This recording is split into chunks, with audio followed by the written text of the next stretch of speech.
What's up everyone, some guy here with another Alliance War video. Season 25, War number 2, we are versing against Tell. I believe we faced them a couple seasons ago. I think it was the last war of the season. We did win on that war, so we're looking for the same result this war. But going out to Path 5 here, we are versing against Darkhawk on Ebb and Flow Knockdown and Power Drain. Very easy, quick fight. He's also a metal champ, so I'm thinking Magneto probably could have done the same job as well. But with Quake, you just have to knock him down while he's stunned and concussed to shut down the protection node, and from there on, it's just a regular quick and shake fight. And Darkhawk is not very easy, not very hard to quick and shake, so it's a very easy quick fight.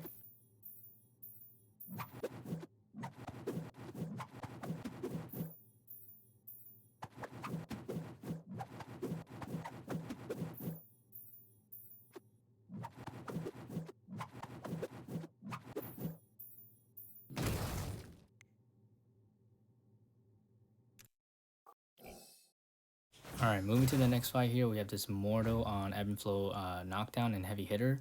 I have seen him placed on this a couple times, and I'm usually using Quake, sometimes Torch. But for this fight, it's not too hard. I understand why he's put on Heavy Hitter, because most of the time you are baiting his heavies to find openings, and taking that away can make the fight a little bit harder. But a lot of times you can also wait for him to gain the power gain, and then he becomes really passive, and you can push him against the wall and get an opening through using your heavy that way. I did eat a special one in the face early on, but I think while he's concussed, he doesn't put the degen on you, so that's nice, and it didn't hit very hard, so I wasn't too worried about it. And most of the time, the concussion and the power gain does line up pretty well, so you can avoid most of it. But moving on to the next fight, we have this KingPin on Power Alternator and Steady Field of Fury. I'm just going to be using Quake as well, since she bypasses pretty much all the node and the champion. I am at a class disadvantage, but I do have some boosts on, so I'm not too worried about timing out. And I think this is only a rank 2 as well. This is just a very basic quick and shake fight. You're not giving KingPin any power, and you're not gaining any power, so the power alternator node won't affect you at all.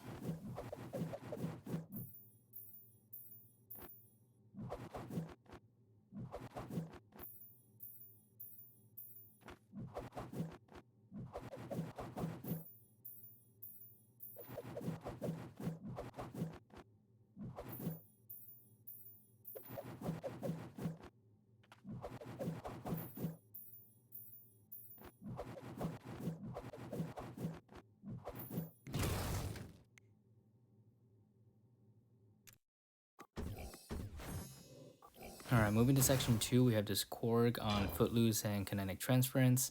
He's usually on the Mixmaster node, but I think most people are pretty used to him on that node by now. So he is. I am seeing him getting placed on other nodes more often. I have not quaked a Korg or fought a Korg on this node ever.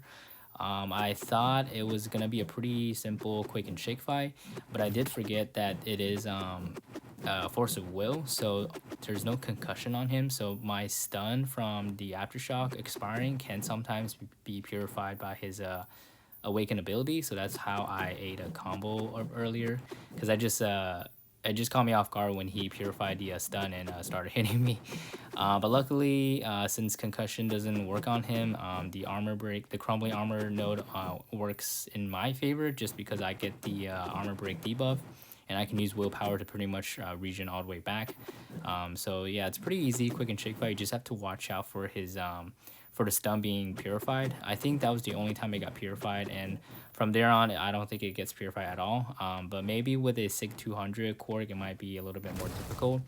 But other than that, it's a pretty simple fight for Quake. You just have to watch out for the stun getting purified. But moving to my path here, we have this Moman on Ebb and Flow Knockdown. Ebb and Flow Intercept. I will be using Colossus. He's a very simple champion to use against Moman. I don't plan on triggering any of his monster mass, so the plan is just to not parry him and just to turtle up and try and push him to an SP2, because I believe Moman's SP1 does give him 3 or 1 monster mass. I am also trying to get Colossus up to an SP3, so that way I can get to my I can utilize my passive armor and the passive unstoppable upon contact. So that's how I plan on getting my openings in with the intercepts. I can also try and intercept him with line intercepts, but I just find the SP3 intercepts a lot easier and more reliable.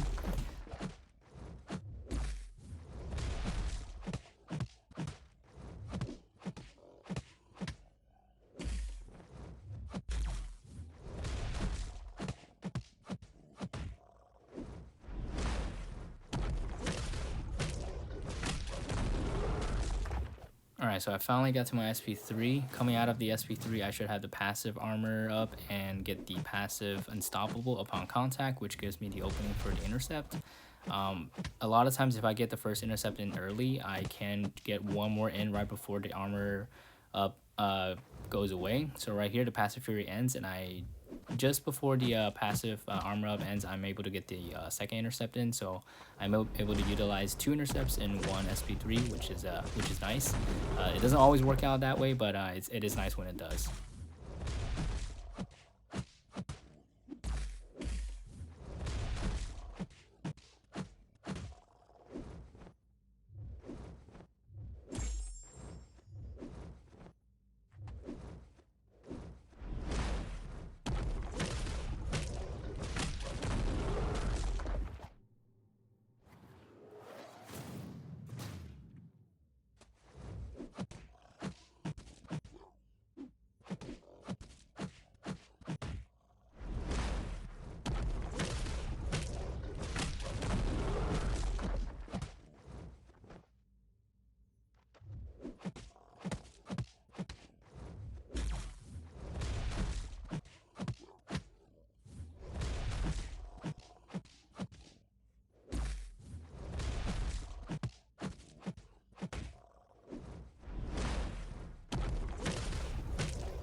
Finally getting close to the end here. It is a pretty long fight. Unfortunately, this SP3 doesn't take him down because protection is up. But after that, I am able to shut down the protection because of assassin.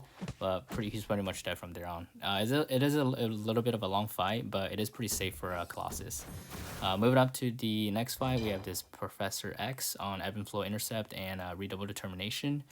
I would bring Human Torch and use a pre-fight on this fight. I think it would make the fight a lot easier, but since I didn't have the room to bring him, I will be using Colossus for this fight.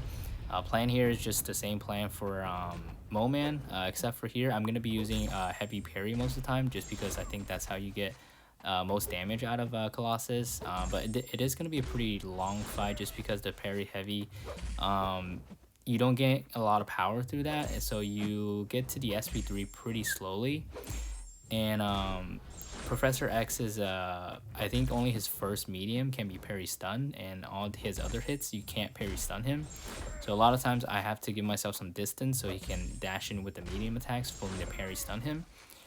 So this does take a long time just because I also have to manage his power as well. Luckily, his Special 1 and Special 2 are both not very hard to fully evade. I did a couple duels and I was actually caught off guard by his Special 1 or Special 2 a couple times whenever I'm close to him, and I just don't realize whenever he throws it. So I'm being a little bit extra cautious in this fight, just keeping an eye on his power bar. Whenever he does throw his special, I'm trying to be ready to dodge him. And I'm also trying to keep an eye on his falter timer thing. Whenever it gets to about 2 or 1, I try to back off and let it expire. And then parry him to get the falter timer going again before do anything, just because I don't want to mess up and get hit by him. I know he can hit pretty hard, especially with his specials. I think I messed up once in this fight. I just dexed his Special 1 a little bit too early and get clipped by the end of it. But other than that, it should be a pretty smooth fight. It is also a long fight. I think if I had just done parry heavies more when protection is off and I had the passive fury, I think it could have ended the fight a little bit faster. But I didn't get the chance to do that until the very end.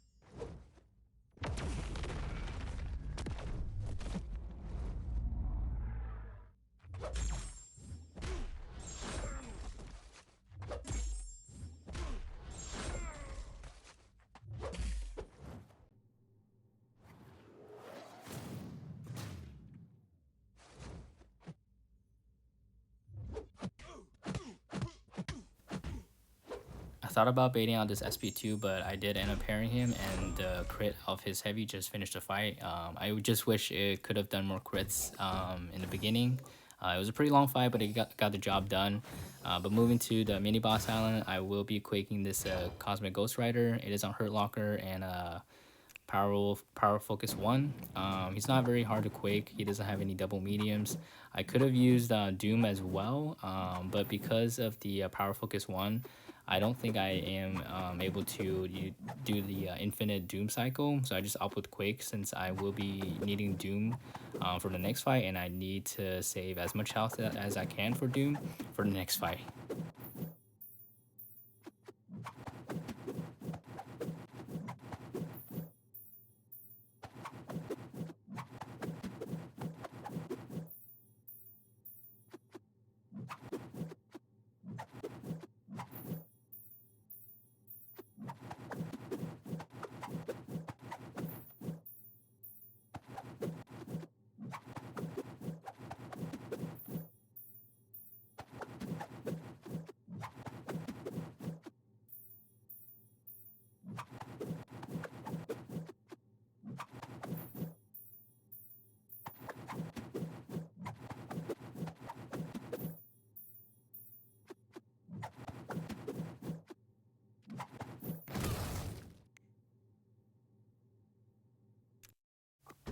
Alright, going to the next fight here. This is the fight I was most worried about. It's OG Vision on improved power gain and I think enhanced special 2.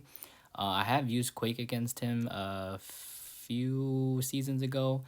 Sometimes it worked well, sometimes it didn't. Most of the time, if you have concussion up, it will prevent him from getting his synthesis power gain.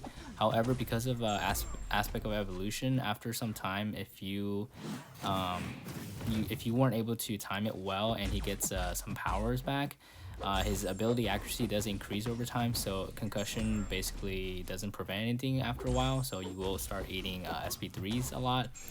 I choose to use Doom just because he's more of a power control god, I guess, but I didn't time his power gain and synthesis very well, so I do eat a second special 3. I just wish there was a timer for when his synthesis will come back. I kind of have a sense of about when it will come back, but it's never like very accurate. As I'm finding, I'm like, okay, I think he's about to get his synthesis very quickly, but I don't know exactly when, just because there's no exact timing on his there's no indication when it will come back, except for when it does come back, the words will pop up. So basically I try to get to my SP3, but I wasn't able to do that in the beginning, and I ate 2 SP3s at the start. One at the very start of the fight just because I couldn't get to my SP1. I did manage to get the parry in the beginning, which was nice, but it didn't do much help. But the invuln boost is definitely needed for this fight. That's the one thing I don't really like about this fight. I can't think of anyone else that can do this fight without the invuln boost safely. But yeah, Doom is probably the safest option in my opinion, just because his SP1 can control the fight very well, and if you get to Doom's SP3, you can also control the fight. Right there, I messed up and didn't time it well, but luckily he's pretty much almost dead, and I threw my SP2, which has 2 Furies, and it does end the fight. But that is it for me from this war. We did end up winning this war. It was a little bit closer than expected. We won about 5 attack bonuses. But hopefully we're able to shake things up and move on from here and hopefully get to tier 1. But yeah, that is it from me. Thanks for watching. I'll see you guys on the next one.